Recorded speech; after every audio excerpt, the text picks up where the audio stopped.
destroyed and burnt. Therefore, the lulav, which needs to be dalet tvachim, which we'll learn, because it's meant to be burnt, it's like it has no shear, and therefore the lulav's not around, and therefore it is pasul. We're up to these next words. Niktam roishay. Okay, niktam roishay means that the top was cut off. Okay, so there's a picture in the back if you want to take a look. There's a machlokes rishonim. Rashi does not explain what was cut off, but there's a couple of options. I look at the pictures. It's on page Lamed Vav. It's picture Gimel, picture Dalet, and picture Hey. If you look at picture Gimel on page Lamed Vav, it's the two top ones are cut off at the top. It means you have this lulav here, and like the two middle ones are cracked off the top. It's like clipped. That's on picture Gimel. If you look at picture Dalet, most of the top leaves, not just the top two, every single top leaf is clipped off. The top is clipped off. Like it's clipped off, cut off. What? Picture Dalet is picture on the left. Picture Dalet, the top is not. All the tops are clipped. Except for the top. Except for the top. Not the Right, he says Roiv, most of the ones on top. Most of the ones on top. And in picture Hey, it's just the middle one. So it's either the top two, it's either most of the top ones, or it's the center one. That's the three options. Okay. Here it's either the top one that's cut off, most of the ones that you have to see if they're cut off, or it's the top two. This is rather very negay. When you're looking at a lulav, it's not so easy. One of the things you're looking to see, because we're trying to be careful even by the middle leaf, that's not cut off, that's not clipped off. Besides for being split, which we'll learn about later, you want to see, and this is not this is not cracked off. Okay, these are good. They're not cracked off. Kiva, so far good lulav. Yeah, you still use it. But if it's niktam roishai, what does the Mishnah say? Pasul. Well, it doesn't say yet. 1 second, sorry. Niktam roishai is no good. You'll see, it doesn't say we're pasul yet. But you're going to see the reason why it's pasul when it's niktam roishai is not beautiful. If leaves are snipped off, it doesn't mean necessarily a guy snipped it off. It could have broke off itself, but it's pasul. But it's two cases. Niktam roishai is another case. Nifritzu olav. That means its leaves were torn off. So what happened was, all the leaves fell off. They were torn off. One leaf fell off. Another leaf fell off. Another leaf fell off. All these leaves fell off. So the guy, he's missing all his leaves. So the halacha is that if they're not attached, but you know what? Hey, I'll take it and I'll attach it with a string. I'll go like this. And I'll tie it around it. So is that good? So it was nifritzu olav, the leaves fell off, but I'll just put it here, and I'll wrap it around it. What would you say about that? The Mishnah says pasul. How many need to fall off? So enough that the shedra, at least, is not covered. The spine is exposed. Right? If one falls off, it's going to be okay. But if they all start falling off, and you're putting it together by tying something around it, it's also going to be pasul. And the reason is for both of these, the top chopped off, or leaves are falling off and you tie it back on, the reason why they're all pasul is because it's not hadar. It's not beautiful. Okay, there's a picture for nifritzu olav. The word olav means leaves. Okay, olav does not mean on. The word olav means leaves. It could be the reason why the Torah's word or Mishnah's word for olav is leaves is because they're usually on top, but that doesn't mean on top. If you look at picture Vav on page Lamed Vav, there's a picture there where they tied a string around the lulav to hold them all together. Okay, that's pasul. They used to have brooms back in the days. We're like used to brooms and like you just buy them. But back then they would take leaves from trees and they would tie it to the bottom of a broom, like some sort of stick. And that's how they swept. That's how they swept. So doing this type of thing with a lulav, taking them all on and tying them on like a broom, is no good. It has to be on. Okay.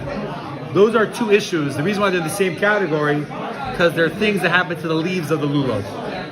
got clipped or fell off. Says the Mishnah weiter. By the way, I have a shtickle lulav agazol.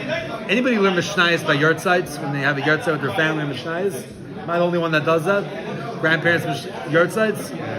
So there's always a lamed. There's always a lamed, someone's name or a second name. I was always chosen. I think it's my father's shtick. Lulav agazol. I probably said this Mishnah 1,000 times. I'm serious. Like everything. Lulav agazol. We always had yahrzeits. I don't know. It's my family's type. So I remember like nifridu olav, nifridu olav. I always got confused every time. Nifridu olav. What does that mean? That means that the leaves started spreading. Okay, not that they fell off. This lulav, all the leaves are straight up. Nifridu means parad. They started to spread like this. Okay? They started spreading. Now we mentioned when the lulav grows on the tree, right? It starts off like this. It starts off, and all the leaves are connected to the shedra. As time goes on, they start to spread. They get super hard, and at a certain point, you can't even get it to go back. It's so tight that it will not be able to. Shows the top. The top ones, whichever, they start spreading. Okay? So what happened here was, they started spreading, but it's the type, I could push it back. They're not tight. They weren't hardened. You could still put it back onto your lulav. You could still pull it back. So nifridu olav, if the leaves separated, so then, and it's like the branches of a tree, the Mishnah says, kosher. It's kosher. That's fine. Because they didn't fall off. The leaves are supposed to be covering the shedra. But Maisa, they're still there. You can technically put them back.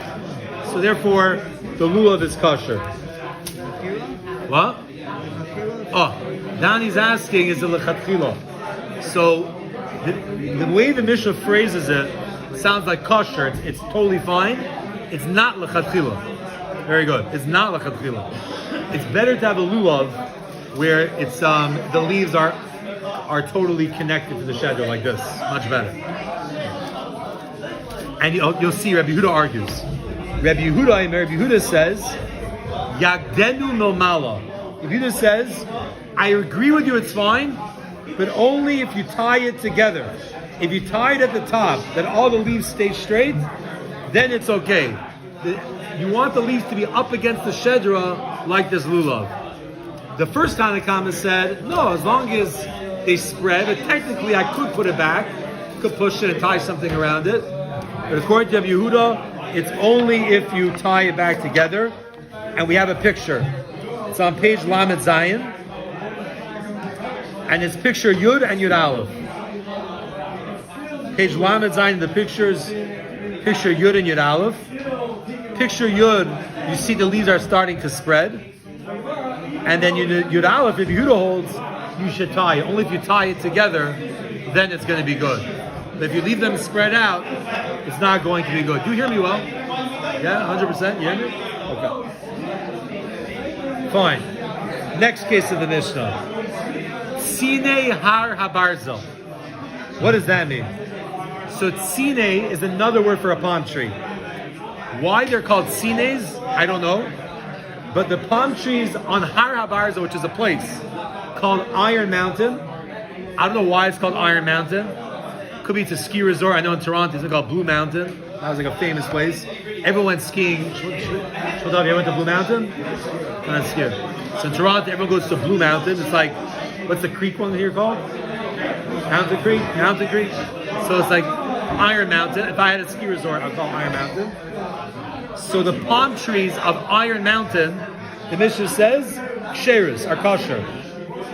What about these lulavim that are not kosher? Like, why would they not be kosher? What's wrong with them? Okay, so take a look at this lulav. If you look at it, here's the shedder, the spine. The lulav, the leaves, one after the other, they grow very cool. One after the other, the entire shedder is covered. Every leaf covers another leaf that covers another leaf. So the spine's fully covered. By the Tzine Har Barzal of this place, the leaves are very short. So every leaf is right under the next leaf. It doesn't they don't, how do you say it? They don't overlap. It's one leaf, then another leaf, then another leaf. You can see the spine. Well, so you can't see the spine, and the Gemara is going to talk about that yesterday. It's going to talk about that. You can't see. It means every leaf, and they don't overlap, but the top of this hits the root of this, and the top of this hits the root of this. So the shedder is not exposed, but they're not overlapping. They mamish just hit the top to the bottom, and the bottom to the top, and the shedder is fully covered. So the halacha is ksheris. Those who love him are kosher. And then we get to our last case. Okay, if you read a Pashup Pshat, it's going to mean one thing. The way the Gemara explains it means something else. And we're going to learn it the way the Gemara learns it because it's a famous halacha, so you have to know. Lulav sheyesh by shloisha tvachim. A lulav that has 3 tvachim, kidei linaneba, in order to shake it, nanuim, we'll talk about the nanuim in a second. Kosher, the lulav is kosher. Simplistically, the Mishnah is saying that a lulav that hasn't, how much is a tefach? A tefach is a fist, the arrow. Okay? So let's look at this lulav for a second. 1, 2, 3. Okay? This lulav is kosher. Lulav is kosher. That has, why do you need 3 tvachim? It says kedei laneva, enough that you could shake it. Right? If it's very small, it's not a shaking situation. So you need 3. But that's not what the Gemara says. The Gemara says you have to stick in some words here. Lulav sheyesh by shloisha tvachim, a lulav that has 3 tvachim, and another tefach, a 4th tefach, kedei laneva by. If you want to stick it into your mission, you can. You're going to see in the Gemara. A lulav has to have 3 tvachim and an additional tefach in order to be able to shake it. Let me explain. You have the lulav here, okay? You have the hadasim and you have the aravas. Hadasim and the aravas need to be 3 tvachim. The thing is, one of the main things you're supposed to shake is the lulav. If the hadasim and the aravas are up against the lulav, I know we use a kodesh lulav, but let's assume they're tied to the lulav and they go up to 3 tvachim. You need an extra tefach to be able to shake. So it means you have the 3 tvachim with your hadasim and your aravas, and you have an extra tefach, and that's in order to be able to shake. This lulav is huge. This is totally fine. But it's supposed to be at least 4 tvachim. Okay? Oh, this is not well. I look at people on sukkahs. I don't want to get to halacha l'maisa too much. People do not know this halacha, and I see their mamish every time. I come on sukkahs, especially guys that have smaller lulavim, or even big ones, and they push the lulav down, and they have the hadasim and the aravas, like here. You don't realize that the extra tefach that has to be is by the shedra. You can't use this. Not just the spine has to be a tefach above the hadasim and the aravas. The spine. So when you put in your lulav, your hadasim and your aravas, you have to make sure that the spine of your lulav is an extra tefach above, or else you're not yaitza. Okay? And people very often don't realize this. And the reason why I need an extra tefach is because you're supposed to be able to shake it. What's the 3 tvachim for? Holding? 3 tvachim is like a shear of a lulav. But an extra tefach, kedei lananeh bay. Now really, just to talk about nanuim for a second, nanuim is not minat Torah. When you take your arba minim, you take the S and go like this, you're yaitz the mitzvah in 1 second. You're yaitz. That's why you have to hold the esek upside down, because they make the bracha, and then you turn it, because in 1 second you're yaitz. The nanuim is a mitzvah d'Rabbanon. It could be once the Rabbanon said it's a chelik of the deraisa, but it's really a d'Rabbanon. Anybody know why you shake the lulav? What are you trying to do? What are you trying to shake? So one of the things you're trying to do, it's not Kabbalistic. No, it's in the Gemara. Yeah, it's in Mishnah, and to shake. The reason why you're shaking is you shake in the 4 directions. 1, 2, 3, 4, in order to stop harmful winds. And you see people shaking like this. Sorry if I hit you. Right? What are you having in mind when you do it? What are you thinking about?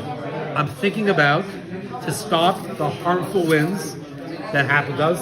And why are you going up and down? In order to stop harmful dew. There's bad dews out there. Okay, up and down, the dew should be good, and all the winds, no bad winds, should come to me. Metaphor. That's one shot. What? Metaphor. No. Why 3 times? I'm not sure why it's 3 times. I'm not sure that comes from. Another shot the Gemara says is that you're showing Hashem all the directions. Hashem is everywhere. Hashem is here. Hashem is there. Hashem is, the whole world is Hashem. And even up and down, like up, down, right, left, I think. So that's another reason why you shake. What? Kivavke? Why? I mean, 4 directions? Yeah? No, could be. So you need it to be 3 tvachim and an extra tefach. Now, if you go to a lulav store, I don't think you probably never have to check. Every lulav is come out 4 tvachim. I'm talking about the shedra, by the way. The shedra is before tvachim. Every lulav is 4 tvachim. But baby dairies, baby dairy. If you like those, anybody know baby? Nobody has those. You know, a baby dairy. It's like a gishmak. A people like it. It's very small. Those ones you should check if they have the proper share. The shed is top to the bottom. I think so. Yeah. Are you saying is it this part? I think it's where it Where starts. does the shed start and where does it end? It starts. I think it starts from over here, where the leaves start branching out. Yeah. That's what's over the top. Yeah. You just cut off the bottom? What? Yeah. Good. If you want to make it short, you can cut at the bottom. Yeah.